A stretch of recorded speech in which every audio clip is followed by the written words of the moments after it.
Welcome back to my channel. I'm Kristen, and this is just a quick overview of the ingredients that you will need to make crockpot chili.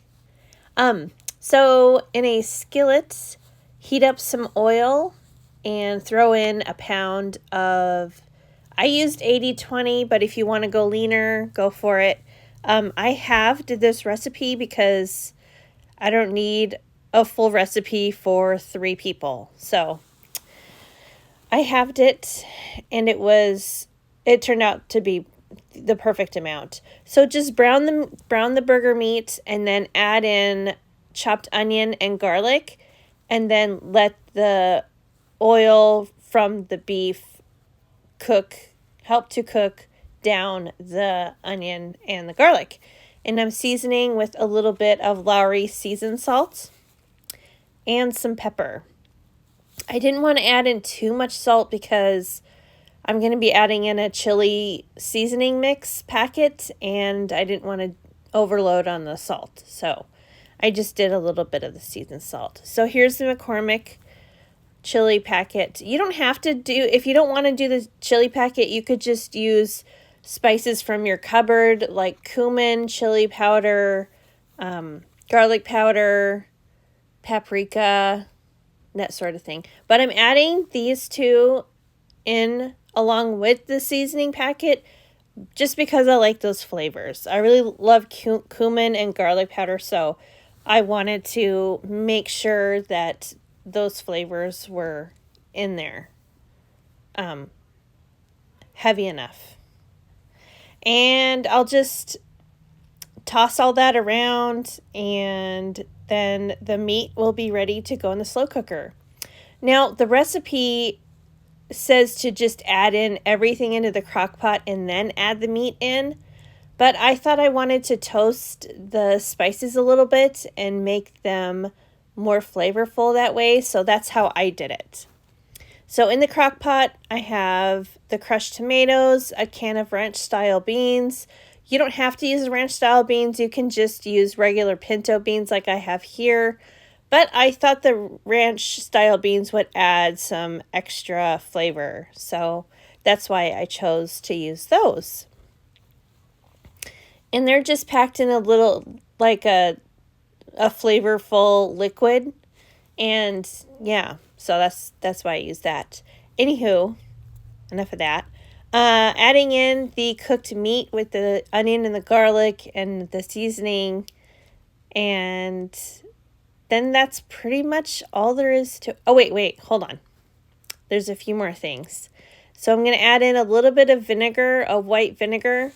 This is just going to help round out the flavors. Like, you won't be able to go, oh, there's vinegar in this, I can taste it. Ew, no, you don't even taste it. It just helps to round out all the flavors. And the red pepper chili flakes. This was really good in there. It wasn't too spicy. It was just perfect. Even my 11-year-old son said the spice was just perfect in there. It wasn't too hot, but yet it was really flavorful. So, yeah. So this is a great recipe. I'm so glad I tried this tonight, because I tried making a different recipe and it didn't work out. I tried this like months ago and it didn't work out. So I'm really glad that I tried this one because it turned out perfect, absolutely perfect. I cooked this on high it was done probably in 2 hours, honestly. But ended up letting it go for like three and a half. And it was perfect. The beans were so soft and cooked, and the flavors really developed. It was heartier than I thought it would be for, just cooking for a few hours. But really, really recommend trying this recipe. This will be a staple for us in the wintertime. And also, this would be a great recipe to do when you're camping, because you could prepare the meat at home and just bring everything else and just throw it in the crock pot, and you don't have to cook your meal while you're camping. It's already there for you. So I will have it listed for you in the description box. And to go along with the chili, I made cornbread. I've made this recipe many, many times. I love it. It turns out awesome every time. And I will have this one linked to in the description box. This is a sweet cornbread, by the way. I know savory cornbreads are, you know, they seem to be pretty popular, but like especially in the South. But in my neck of the woods, I like to make a sweet cornbread. And it goes really well with the chili. So first of all, I just gather and mix all the dry ingredients together. As you see here, flour, cornmeal, baking powder, baking soda, and salt. And then set that aside. And then in another bowl, I have 1 stick of melted butter. I melted the butter first and let it cool a little bit. Excuse me. Just talking a lot there for a second. And then I have 2 tablespoons of honey. And then a 1/3 cup of brown sugar. And then you mix all 3 of those ingredients together. It will take a minute of whisking for the ingredients to really get to know each other, because the butter kind of separates from the sugar a little bit, as you can see.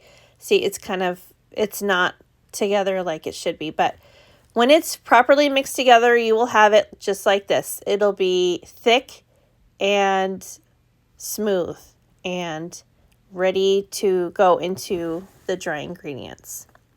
But not yet, not yet. First, we add in 1 egg.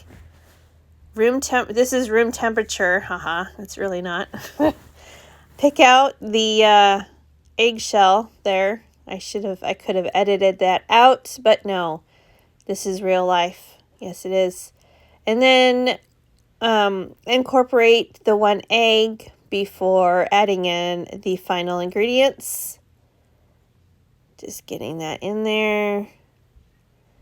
Whisk, whisk, whisk. Okay, Kristen, that's good. And then 1 cup of buttermilk. Don't have buttermilk in my fridge, so I faked it. I added a little bit of vinegar into a cup of regular milk.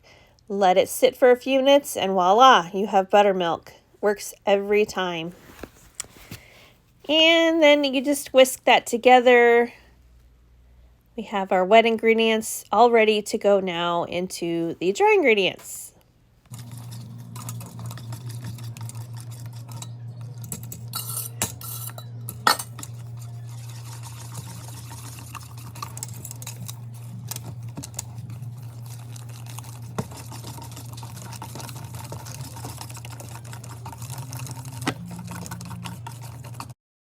All right, so into an 8x8 baking pan that has been greased and lightly floured, dump in your batter.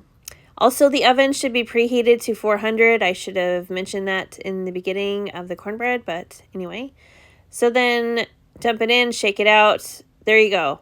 20 minutes later, the edges are golden brown and starting to pull away from the sides of the pan. And this means that dinner is now ready. Yay, dinner was so good tonight. I enjoyed it. It was really good. Please make it. And please subscribe if you haven't done so already. And folks, I will see you in the next video, okay? Bye-bye.